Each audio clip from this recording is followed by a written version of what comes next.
And joining us now in their first appearance on Face the Nation, Joaquin Castro, who is the new congressman from San Antonio, and Julian Castro, who serves the residents of that city in another way. He is the mayor. Julian also was the keynote speaker at the Democratic Convention, and as you may have suspected, they are identical twins. And I'll tell you, one of the most fun moments for me at the Democratic Convention, I was walking down the street in Charlotte, just walking down the street, and somebody hollered at me and said, "Hey, Bob, my brother is the keynote speaker." And it was you.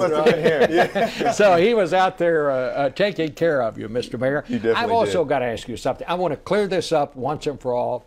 I am told that when you were running for mayor, that there may have been a time or two when you didn't quite get to the event you were supposed to get to. Your brother showed up, and if anybody thought it was you, you didn't tell him otherwise. Well, it was him, but we didn't mean to do it. Yeah. So my political opponent said that I tried to have him go over there for me. But yeah, he was the one that was there, sure. He was there. Yeah. And Bob, it's interesting because when I'm back home, I'm probably called the mayor about 10 times a day. People think that I'm my brother, but when he's in Washington and when he was in Austin, so I'm getting payback now because everybody calls me the congressman.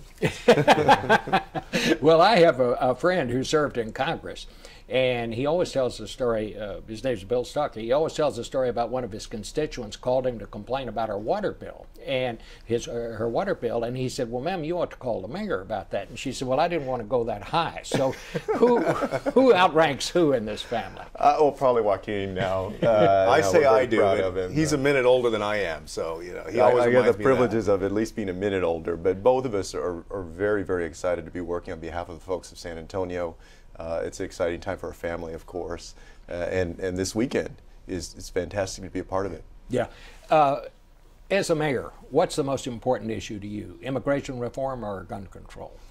Well, I would say economic competitiveness. Of course, both immigration reform and gun control are long-term issues that are going to be addressed in this term, but for mayors across the country, I mean, we hear the stories every day of folks who don't have work, of small businesses that want to grow, and we see the economy picking up like gangbusters now. In San Antonio, our unemployment rate has dropped by more than a percentage point in the last 9 months. So that's the most important issue, but there are a whole host of issues that are significant and need to be addressed, and that I have no doubt that this guy and all the other folks in Congress will get to address during the term. I was struck when you said during the Democratic Convention, you talked about being an education president, but you said you can't be a business president unless you're an education president.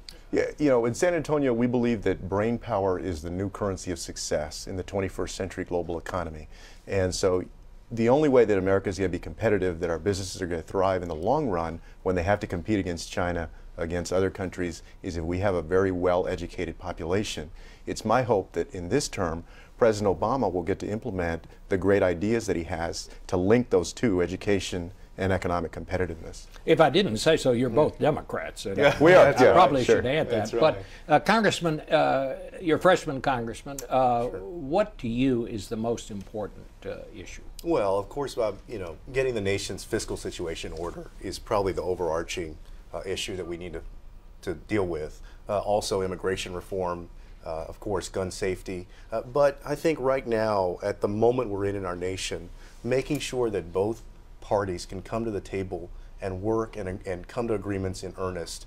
I think it's been a long time since we've been able to do that. So whether it's gun safety or whether it's immigration, if you can't come and sit in good faith and work things out, then you're going to continue to have a lot of the gridlock that we've had before. Also think that Speaker Boehner should really consider dropping the Hastert rule, for example, which I think has been a real one of the leading causes of this gridlock that we faced in Congress. So all of these things, being able to make sure that we can come to agreements and compromise in good faith. What do you all, Texas is a very, very Republican state, but some people say the demographics are changing, and the demographics alone will make that, it won't be so Republican next time around. In a couple of presidential cycles, you'll be on election night you'll be announcing that we're calling the 38 electoral votes of Texas for the Democratic nominee for president. It's changing. It's going to become a purple state and then a blue state because of the demographics, because of the population growth of folks from outside of Texas, and because, unfortunately, the Republican Party has gone so far to the right that they're losing the business community. They're losing the middle. Oh, no, I think that's right. But it's not going to happen on its own. The demographics are changing, but it's going to take a lot of work from Democrats to lay the infrastructure for change. So we're very busy working on that now. Well, I want to wish you all the very best. Thank you. Washington can be a wonderful place, Congressman. You'll find out things you didn't think about it, but there'll be other things that you'll find out that are good that you didn't know about. Mr. Mayor, congratulations to you. Thank you very much. Thanks to both of you for being with us. Thank you for this having morning. us. We'll be back in just a moment.